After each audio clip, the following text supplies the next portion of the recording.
ونستعينه ونستغفره ونؤمن به ونتوكل عليه ونعوذ بالله من شرور أنفسنا ومن سيئات أعمالنا من يهده الله فلا مضل له ومن يضلله فلا هادي له ونشهد أن سيدنا ومولانا محمدا عبده ورسوله أما بعد فأعوذ بالله من الشيطان الرجيم بسم الله الرحمن الرحيم قال رب اشرح لي صدري ويسر لي أمري واحلل عقدة من لساني يفقه قولي وقال تعالى في موضع آخر ظهر الفساد في البر والبحر بما كسبت أيدي الناس صدق الله العظيم وصدق رسوله النبي الكريم ونحن على ذلك لمن الشاهدين والشاكرين والحمد لله رب العالمين اللهم صل على سيدنا محمد وعلى آل سيدنا محمد وبارك وسلم اللهم صل على سيدنا محمد وعلى آل سيدنا محمد وبارك وسلم۔ تمام تعریفیں ذات کے لیے سزاوار ہے جو ہم تمام کا حقیقی خالق اور مالک ہے۔ لاکھوں کروڑوں درود و سلام ہو میرے اور آپ کے آقا تاجدار مدینہ احمد عربی محمد مصطفیٰ صلی اللہ علیہ وسلم کی ذات اقدس پر کہ جن کے لیے اس کائنات کو سجایا گیا۔ بزرگان محترم اور نوجوان دوستوں، اللہ تبارک و تعالیٰ نے ہم تمام کو جو ایک بہت بڑی نعمت سے نوازا ہے، وہ نعمت بڑی عظیم الشان ایمان ہے۔ اللہ تبارک و تعالیٰ نے مجھے اور آپ کو جو ایمان سے نوازا، اس نعمت کا اندازہ ہم کو ابھی نہیں ہے، حالانکہ اللہ تبارک و تعالیٰ نے سب سے بڑی اور سب سے عظیم الشان جو نعمت ہے وہ اس نعمت سے ہم کو سرفراز فرمایا ہے۔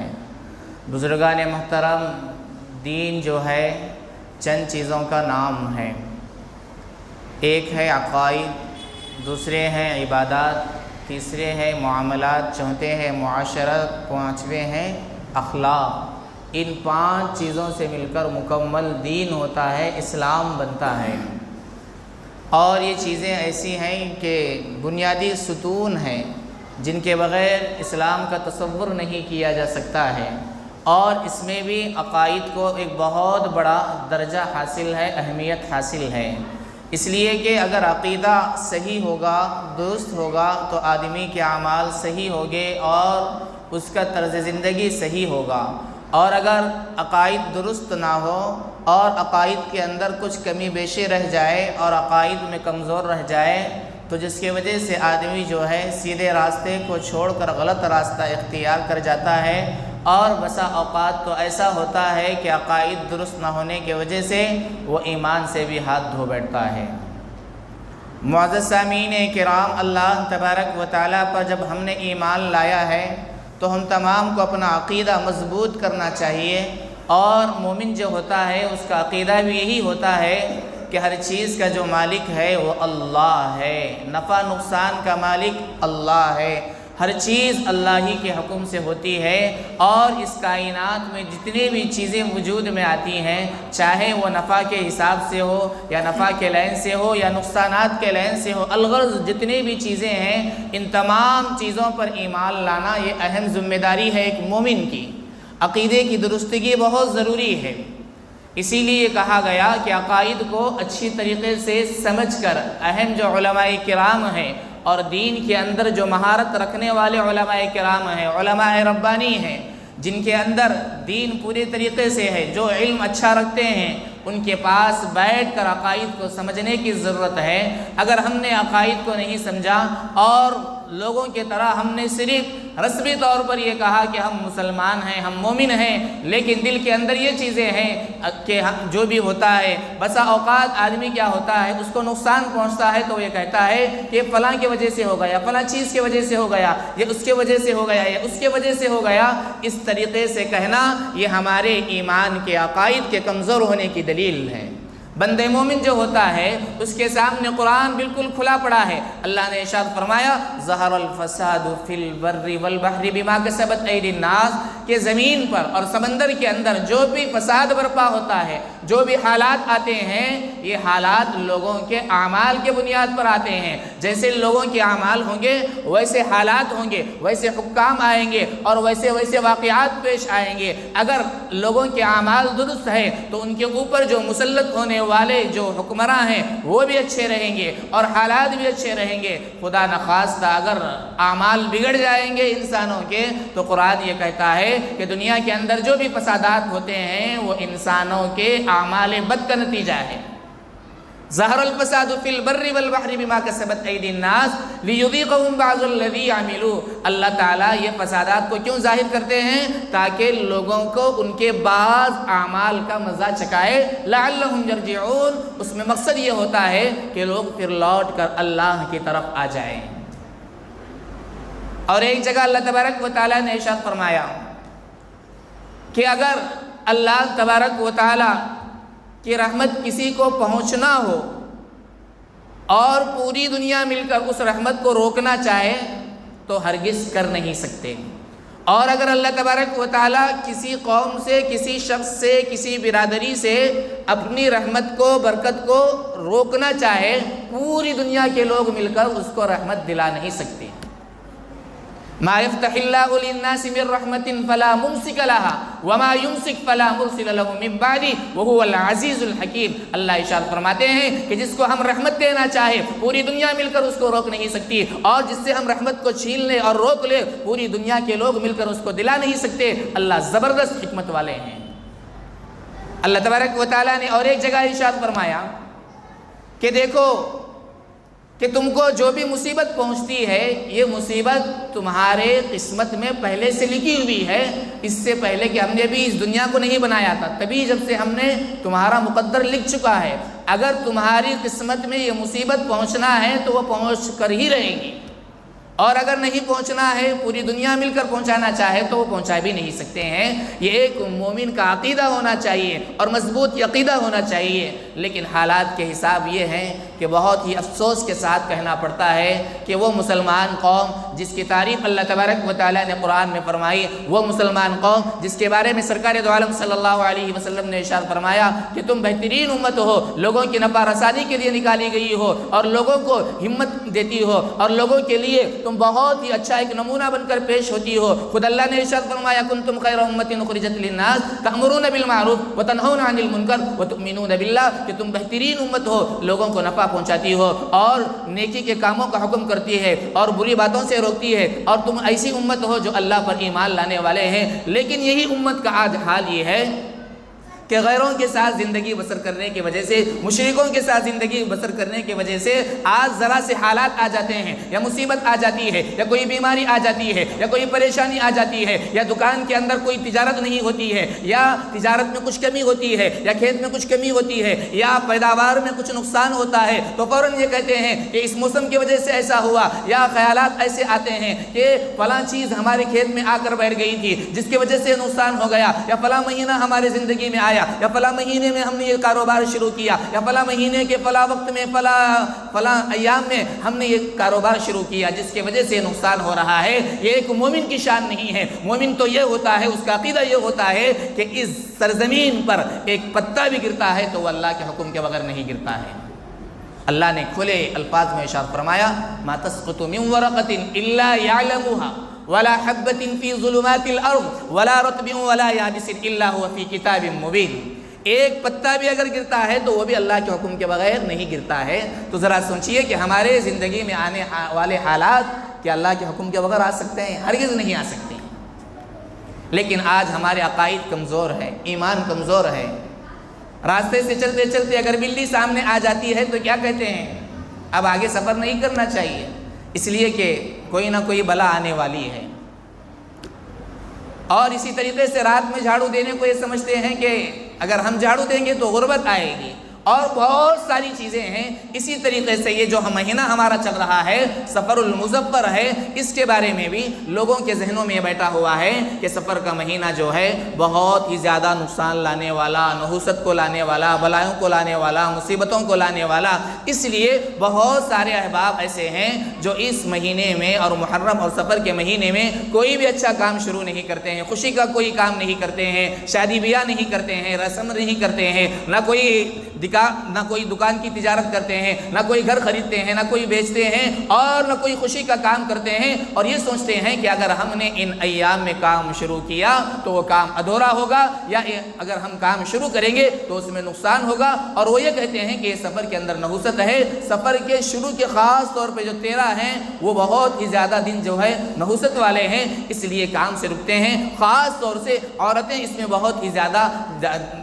شامل ہو چکی ہیں، یہ اس وجہ سے کہ ہمارے معاشرے کے اندر غیر احباب بھی ہیں، غیر مسلم احباب بھی ہیں، وہ ہمارے ساتھ جڑے ہوئے ہیں، تو ان کے جو رسم و رواج ہیں وہ ہمارے اندر بھی آ چکے ہیں۔ حالانکہ بڑے افسوس کی بات ہے کہ عرب کے اندر جب رسول اللہ صلی اللہ علیہ وسلم کو بھیجا گیا تو اس موقع پر عرب کی حالت تو یہ تھی کہ بہت ساری جہالتیں عام تھی، بہت سارے رسم و رواج عام تھے، اور بہت سارے توہم پرستی عام تھی، جس کی وجہ سے لوگوں کے اندر ایک عجیب کلچر شروع ہو چکا تھا۔ جب سفر میں نکلتے تو وہ کیا کرتے؟ ایک کبوتر کو اڑاتے، کبوتر اگر سیدھی طرف چلا اڑ گیا تو یہ سمجھتے کہ یہ سفر ہمارا کامیاب ہوگا، اس لیے سفر میں جاتے، اور اگر کبوتر یا پرندہ جس کو اڑایا گیا بائیں طرف کو اڑ جاتا تو اس کو کیا سمجھتے؟ سفر کو منحوس سمجھتے، اور سفر کا ارادہ ترک کرتے، اور یہ کہتے کہ اس پرندے نے بائیں طرف اڑ کر یہ بتایا کہ ہمارے اس سفر میں نقصان ہونے والا ہے۔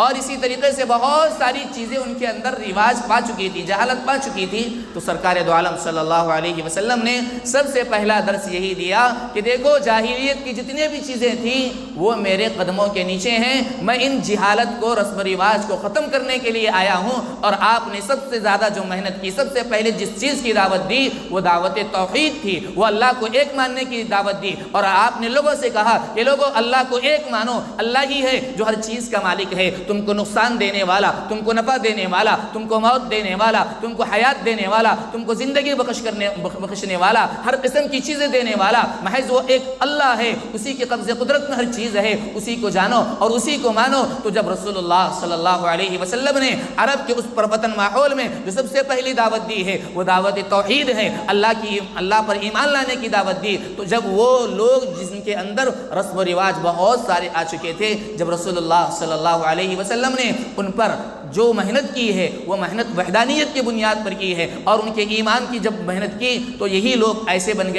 گئے کہ آگے چل کر وہ پکے مومن بن گئے۔ ان کے بارے میں اللہ نے ارشاد فرمایا رضی اللہ عنہم ورضوا عنہ، ان کا ایمان اتنا مضبوط ہے کہ میں ان سے راضی، وہ مجھ سے راضی، اور ان کے لیے دنیا میں رہتے ہوئے جنت کی سرٹیفکیٹ مل گئی۔ آج بڑا افسوس ہوتا ہے کہ آج ہمارا معاشرہ کس طرف جا رہا ہے،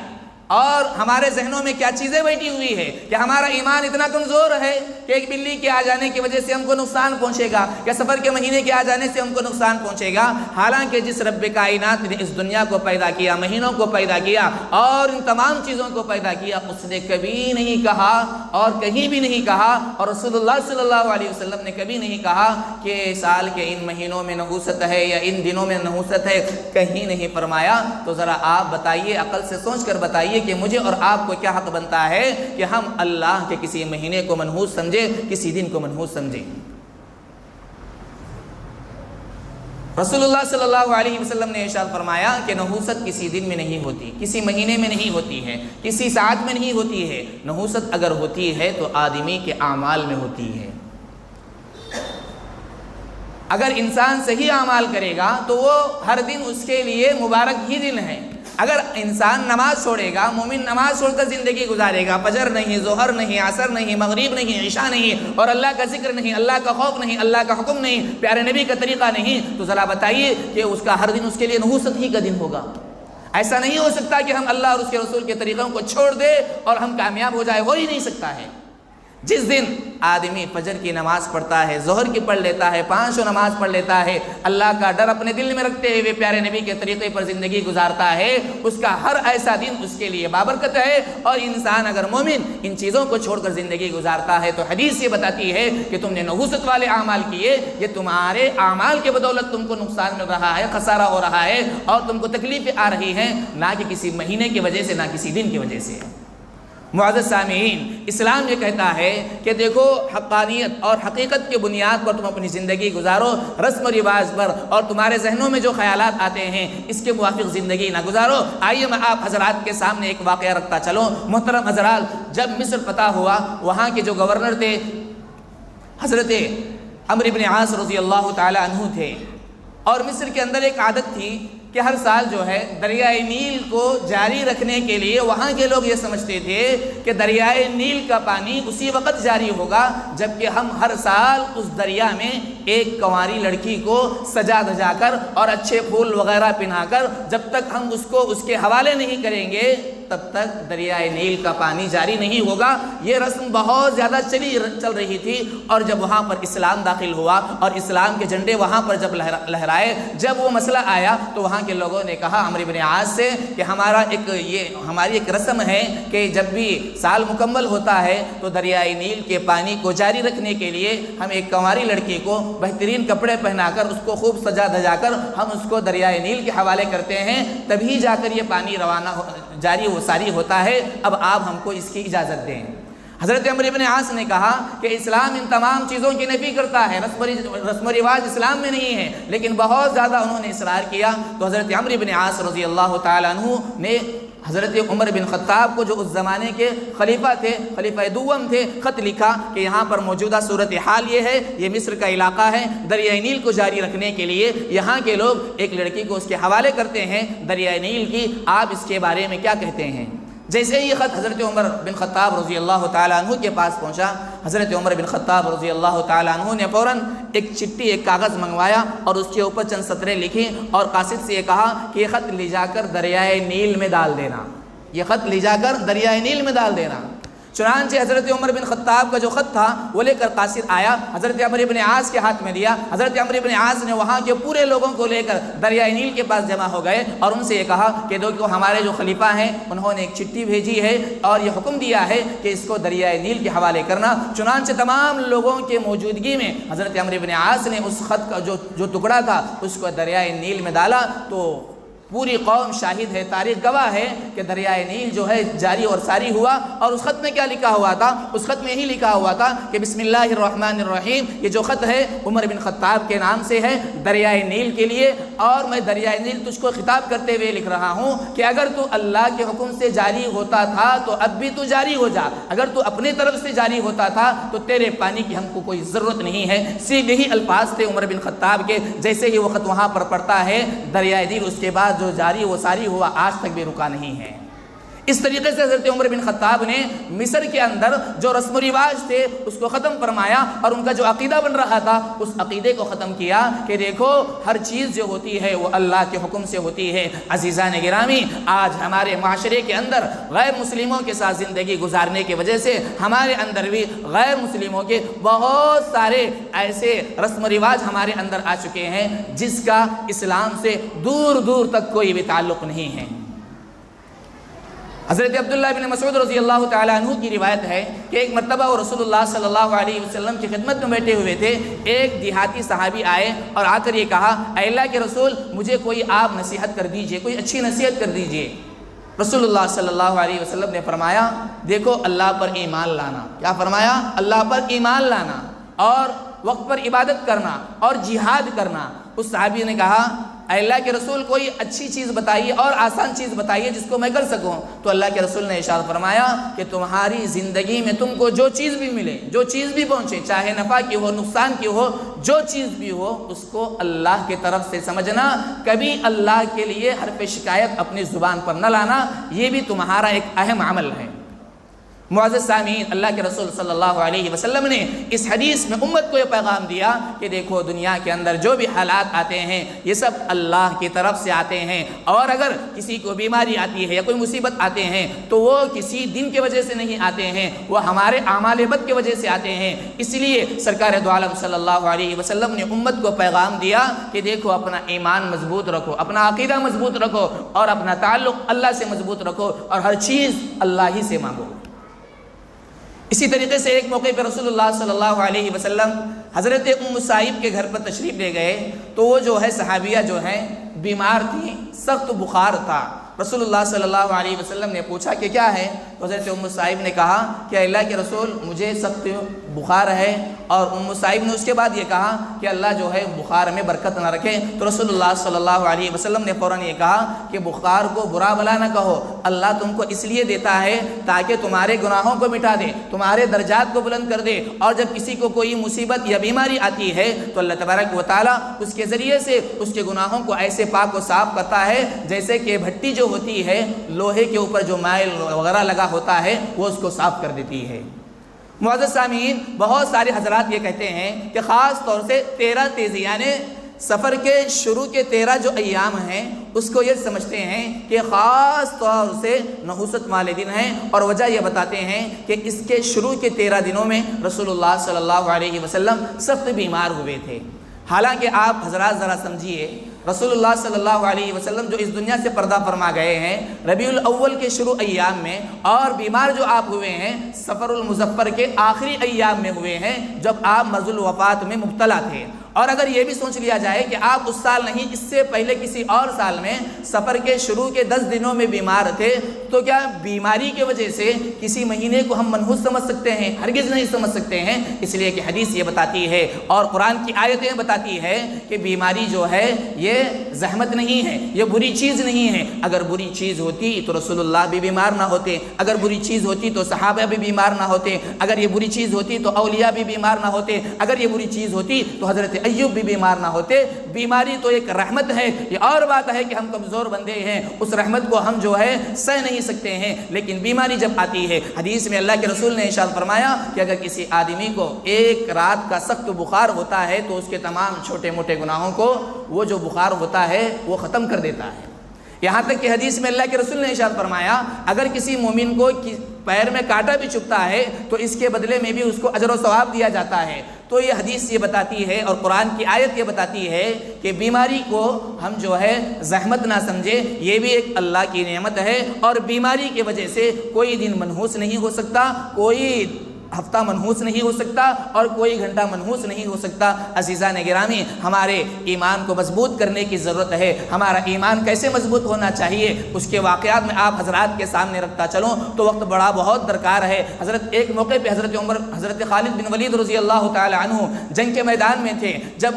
دشمن سامنے آیا اور اس نے یہ کہا کہ خالد تم کیا کر رہے ہو؟ انہوں نے یہ کہا کہ ہم نے اللہ کے دین کو پھیلانے کے لیے اپنی زندگیاں وقف کر دی ہے، کیا تم کو موت کا ڈر نہیں لگتا؟ سامنے سے دشمن نے پوچھا تو حضرت خالد نے کہا ہم کو موت سے ڈر نہیں لگتا ہے، بلکہ ہم موت کو ایسے محبوب اور پسند کرتے ہیں جیسے کہ تمہاری قوم شراب کو پسند کرتی ہے، ہم تو موت کو پسند کرتے ہیں، ہم لڑتے ہی مرنے کے لیے، اور ہمارے دل میں یہ بات پکی ہے کہ ہم کو اگر موت آنا ہے تو موت گھر بیٹھے بھی آ سکتی ہے اور ہم کو میدان میں بھی آ سکتی ہے، ہر چیز کا مالک اللہ ہے۔ تو اس دشمن نے یہ کہا کہ تمہارا ایمان اتنا مضبوط ہے؟ انہوں نے کہا ہاں میرا ایمان اتنا مضبوط ہے۔ تو دشمن نے اپنے جیب سے ایک شیشی نکالی جس کے اندر زہر بھرا ہوا تھا، اور اس نے یہ کہا کہ اگر تمہارا ایمان مضبوط ہے تو اس زہر کو پی کر بتاؤ، یہ اتنا خطرناک زہر ہے کہ جو بھی پی لیتا ہے فوراً چند منٹ کے اندر وہ اس دنیا سے رخصت ہو جاتا ہے۔ حضرت خالد بن ولید نے فوراً اس شیشی کو، اس زہر کو لیا اور اللہ کا نام پڑھتے ہوئے بسم اللہ پڑھتے ہوئے پی لیا، اور ان کو کوئی موت نہیں آئی،